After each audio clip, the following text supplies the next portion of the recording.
Feeling stuck, lost, like you're not living up to your full potential? The Life Coach is your guide to unlocking your true self. Join us each week as we explore topics like overcoming self-doubt, building healthy habits, finding your passion, developing meaningful relationships, achieving your goals. The Life Coach features insightful teachings with Segun Olugbemi, practical tips, and inspiring stories to help you live a more fulfilling life. Tune in every Friday at 8 p.m. on all our social platforms to discover your inner strength and create the life you truly desire. The Life Coach, your journey to a better you starts now. Hello there. Welcome to another episode of The Life Coach, TLC. Today it's on my heart to speak to you on transformational leadership. And when we speak of leadership, I believe I have mentioned a few things along this line. Everyone is born a leader. Yeah, there are positional leadership, there are, developmental leadership and other leadership, but I believe everyone is born a leader. That's my personal belief. A leader is the one who initiates, who takes steps and others follow. A leader is the one who has the influence. You're able to influence people and people listen, people follow. People watch what you do and they follow. To that extent, you are a leader. In the military, for instance, there are commanders, there are general officer, GOCs, officer commanding whole battalion and different things. But when there are 3 soldiers, 2 of them take instruction from 1. It's also a commanding officer at that level. It may not be called that. It's a unit leader, it's a group leader, it's, what have you. And so he reports on these 2 soldiers or 2 policemen put under him. He becomes a supervisor, he becomes a leader. If you are a married man, you have a family, you are a leader. If you are a woman and you have kids, you are a leader. If you are a kid and you have, you are a child in a family and you have other siblings, you are a leader. If you are none of those, you are single, you have no parents, you are no fan, you are still a leader. As much as the steering is a leader in the vehicle, without it, the vehicle isn't going to move. So much so the tie rod, so much so the ignition key, so much so the battery, the wheels, the tires, every one of these, the doors, the key, doorknobs, every little thing you see in a car is a leader. And that's how important you are. Every component of a car is a leader. Every component of human beings, every group of people you belong to is a leader. You have an uncanny ability to see things different from the way others do. Do you understand what I'm saying? There are ways you can influence a people. There are ways you can communicate with the people different from the way others are. I think a few days ago, one of my sons asked me, he's very, very sound academically, he has 2 masters, has a PhD, and then he says, tell me, Daddy, some of my unique traits that you noticed as a child and how to work this and how to work that. And I said to him, you're 4 brothers. You guys, you are 4, but you are all distinct. And I say, the day you learn to use what you have in conjunction with your other brothers, you're going to see how excellent and, and superb leader you are. I said to him, your eldest, he has this uncanny ability to say nothing. He will say very few words, but you will get results. He works behind the scenes, he makes things happen. The one after him is very, very unique because he's a go-getter. He just moves people, he just let's go, let's go, let's go. Very physical, very technical in things and just wants to get involved and move everybody. So if you have concepts, if you have ideas, and you want a mature senior input to look at it dispassionately, you go to that senior one. But if you want someone to execute your project, you have concept, give it to him, say, work these things out, that guy is the person to go to. I say, you're talking to me now.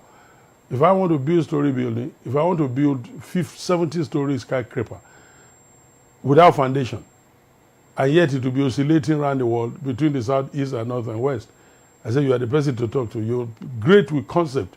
You're great with ideas. You can bring in things and you reason things so differently. You are the person to go to. I said, but if you want to talk to someone who gives you a spiritual understanding and makes you ask some questions that are a little bit technical, very mature. Talk to the youngest one. He can interpret everything for you.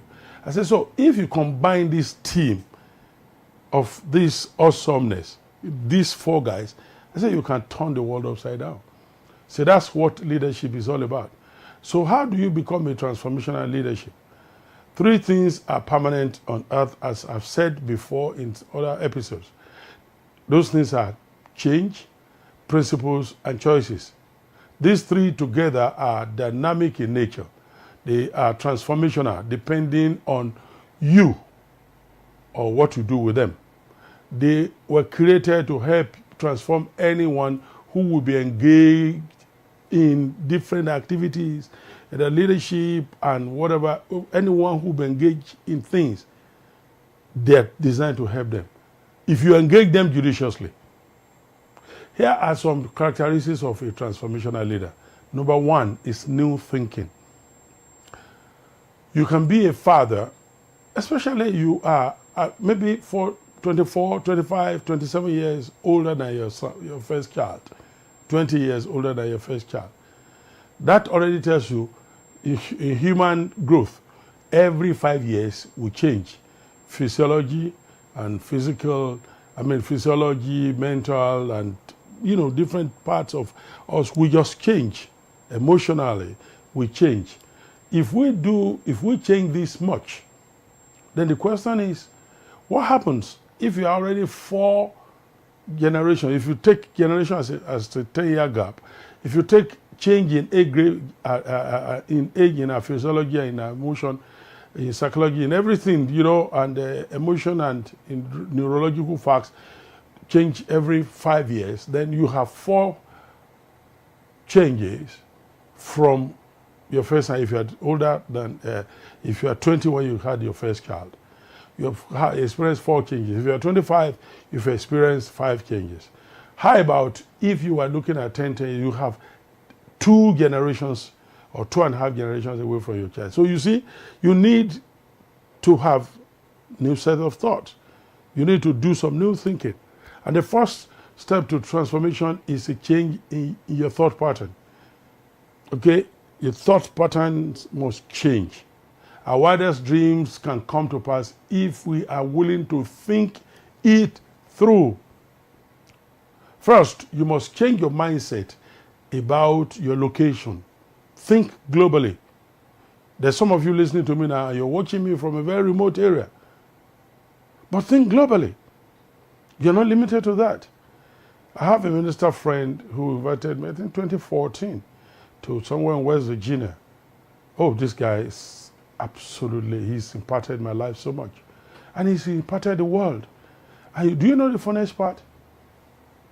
When you watch him on the television, watch him on YouTube, listen to his tape, you cannot believe the depth of knowledge and revelation this guy has. But can I tell you something? This guy lives in my part of the world, we call it a village. In the American setting, we call it a small town. He lives in a village of 800 people, 840 people. They have one McDonald's, one post, one this, one just everyone knows everyone in that community. They're still not up to 1,000 in 2025. But if you see the way this guy is impacting the world, he's been to different parts of the world. And then when you get to that place and see where all that is coming from, then you are amazed as to how awesome, God can be to, if you learn to think globally. He thinks globally. He's affecting the world. Most global ministries, global organizations and all that are located in remote areas. Have you ever been to, well, I went to a small town, we call it, well, it's a town, not a city, in the UK where Bentley, Rolls-Royce, and there's this other car again, Bentley, Rolls-Royce, Jaguar. They are manufactured. It's a small town. It's second most connected town in the United Kingdom. You have you have BHM, you have many top companies that have reached out. That's just like a production center. When I went there and I said, Is this where and everywhere you see Bentley, people driving Bentley, and you see Jaguar. So this Rolls Royce, this is where they all come from. It's not about the size that will be consumed globally. Think globally. You cannot be so localized in your thoughts. You can't be so localized in the things you do and just hang in there and say, well, I'm from a village and that's all that there is to me. There's so much more to you that our world is waiting for. So number one step in transformational leadership is new ways of thinking. Another that is to change your mindset. Think globally. Number two, change your mindset about your limitations. You got to think about your limitations. Change the way you think about the things. Somebody said, know your limitations and ignore them. But I will not ignore my limitations. I will recruit people who will help me fill in those limitations. I will get people who will fit into that so that what I'm lacking in, where I'm lacking, someone else can find purpose in that. You know, there was a day that a man called Moses complained to God. God said to him, you go get my people out of Egypt. And while all that was going on, his first complaint was, I cannot talk. I'm a stammerer. I stutter a lot. And I just can't talk. So you need to help me. Instead of God healing him of that, which will have simply means, take away the stuttering lips and say, now I've taken it away, no more excuse, go. You know what God did? He said, who made the mouth? Who made the man? Who made the stammerer? Who made the stammering lip? I made all of them. I knew about your problem when I called you. And then, so what do I do next? I said, don't you worry. Aaron, your brother, is a good. He will deliver the message for you. So Moses, instead of God taking away his weakness, his limitations, he only employed someone. So what you see as limitation is actually an opportunity for someone to come in and to discover his purpose and fulfill that. So areas where you are not good at, someone is good at it, then let them find their purpose in that. Let them meet up those things. Let them fill that gap so you can get things going. Do you understand what I'm saying? So change your mindset about your limitations. There are so many areas that I'm limited. What I've simply done is to get people who will teach me how to feed into these areas, how to mentor me in those areas. I'm not the one editing. I'm not the one doing nothing. I'm not the one doing all that online. I'm monitoring the feedback. I'm not the one doing it. Others are doing that. But I'm able to see my limitations that I can't do this. And then I got people who are doing it, and they're doing a perfect job. And you say, perfect job. It's not as excellent as the other one. As of today, they're doing a perfect job. Because they're doing what I can't do.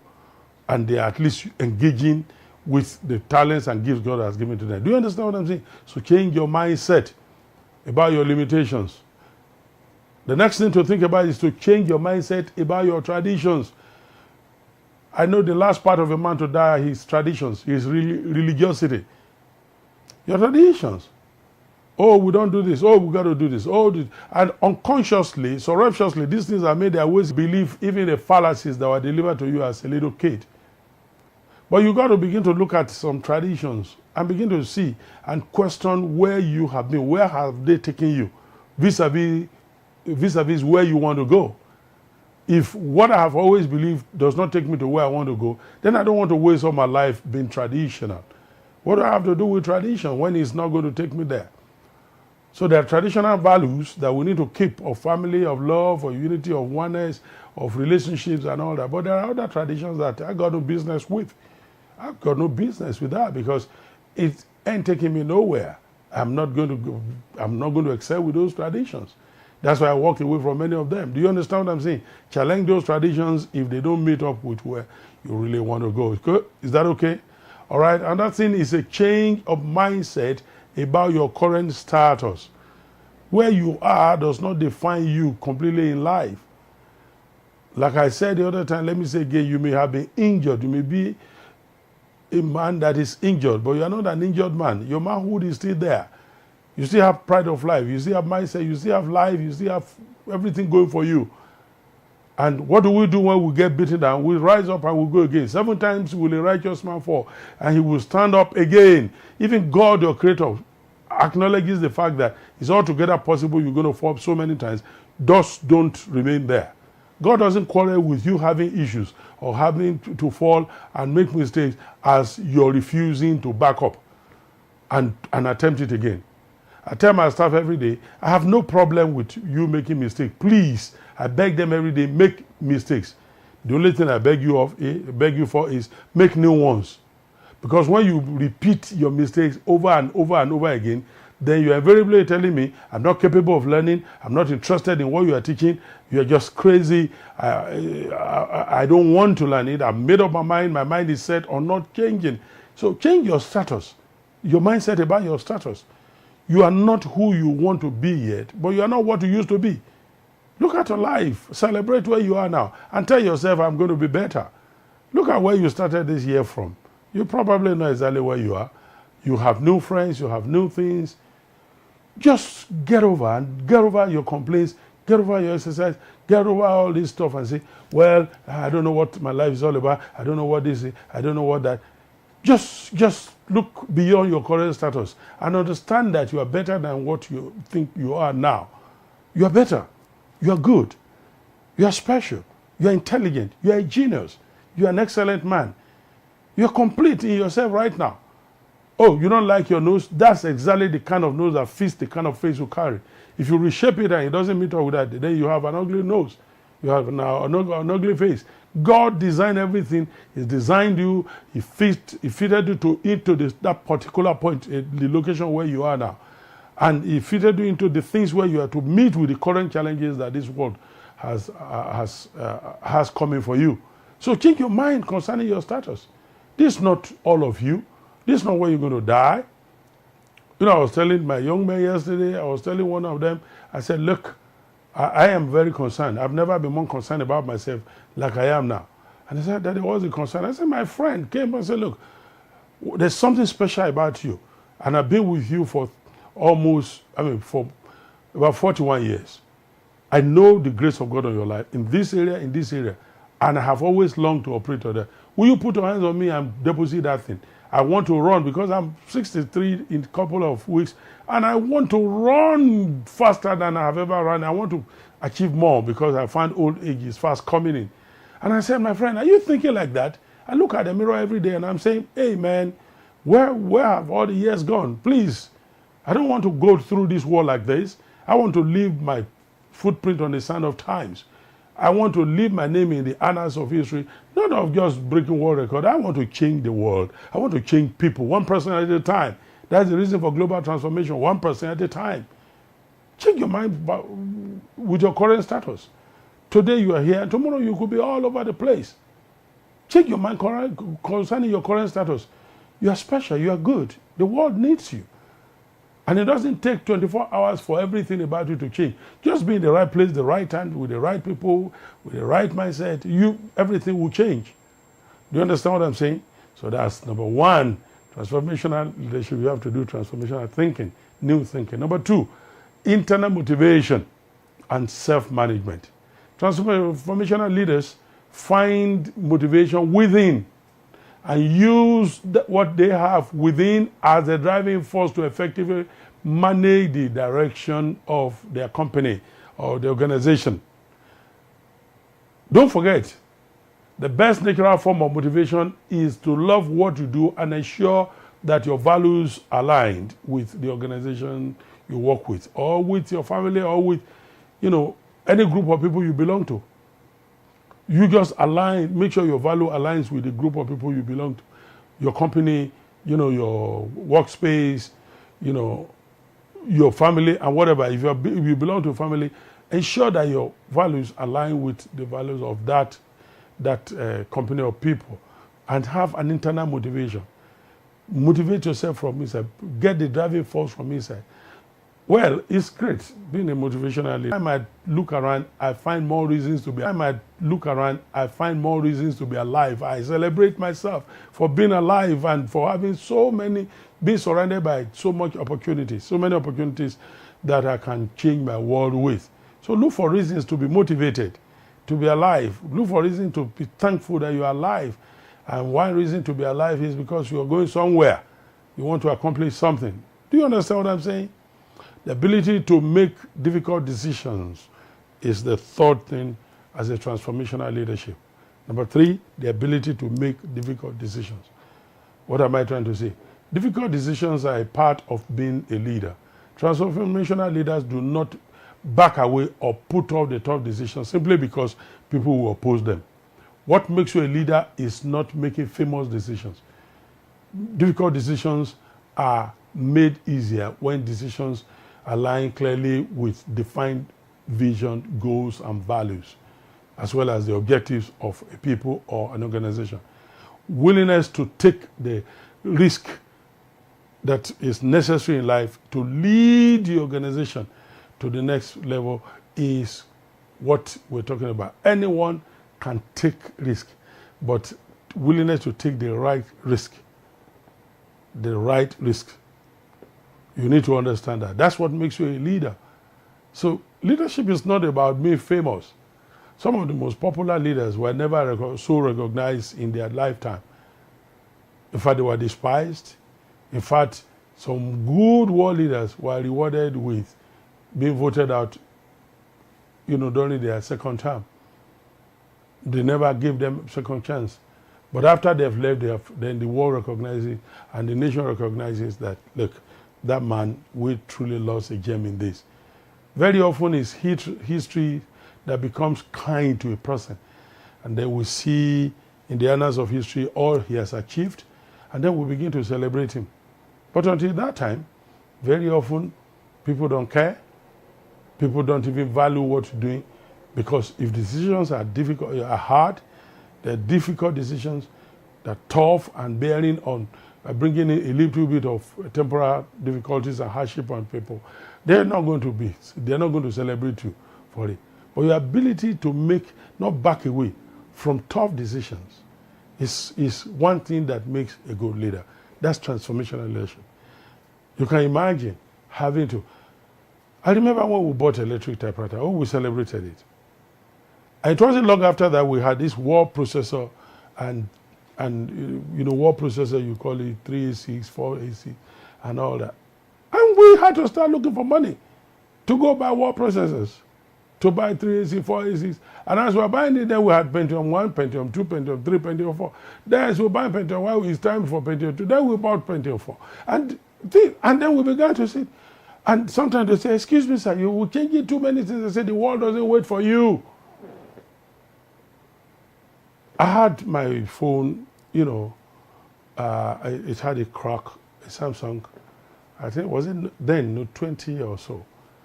I think so. I had a truck. I was coming out of the airport in Dubai, and it fell and then had a crack. And I got to the US and I said, will you change this for me? And they said, you don't need to. I said, just buy a new one.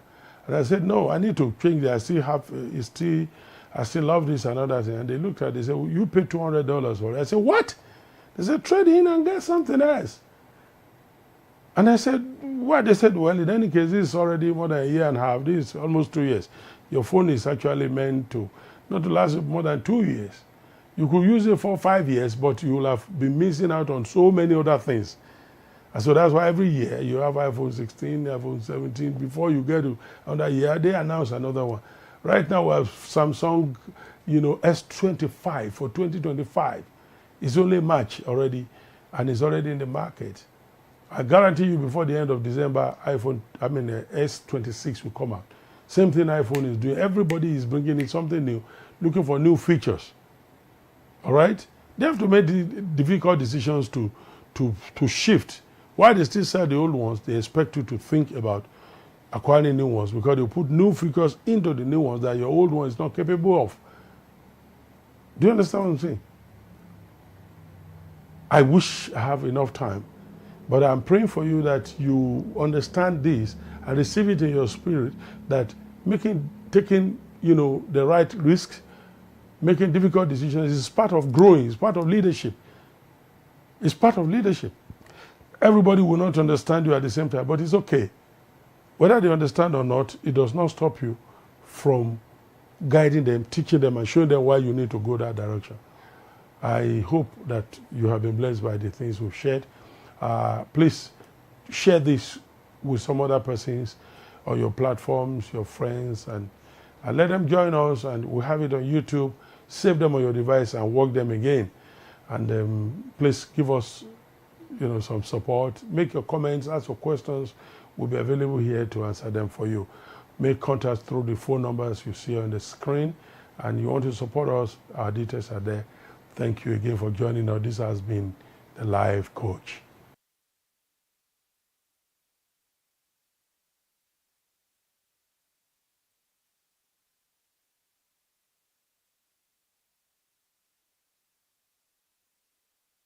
Remember, your journey of self-discovery is a continuous one. Embrace the challenges, celebrate your successes, and never stop believing in your ability to grow. Thank you for listening to The Life Coach.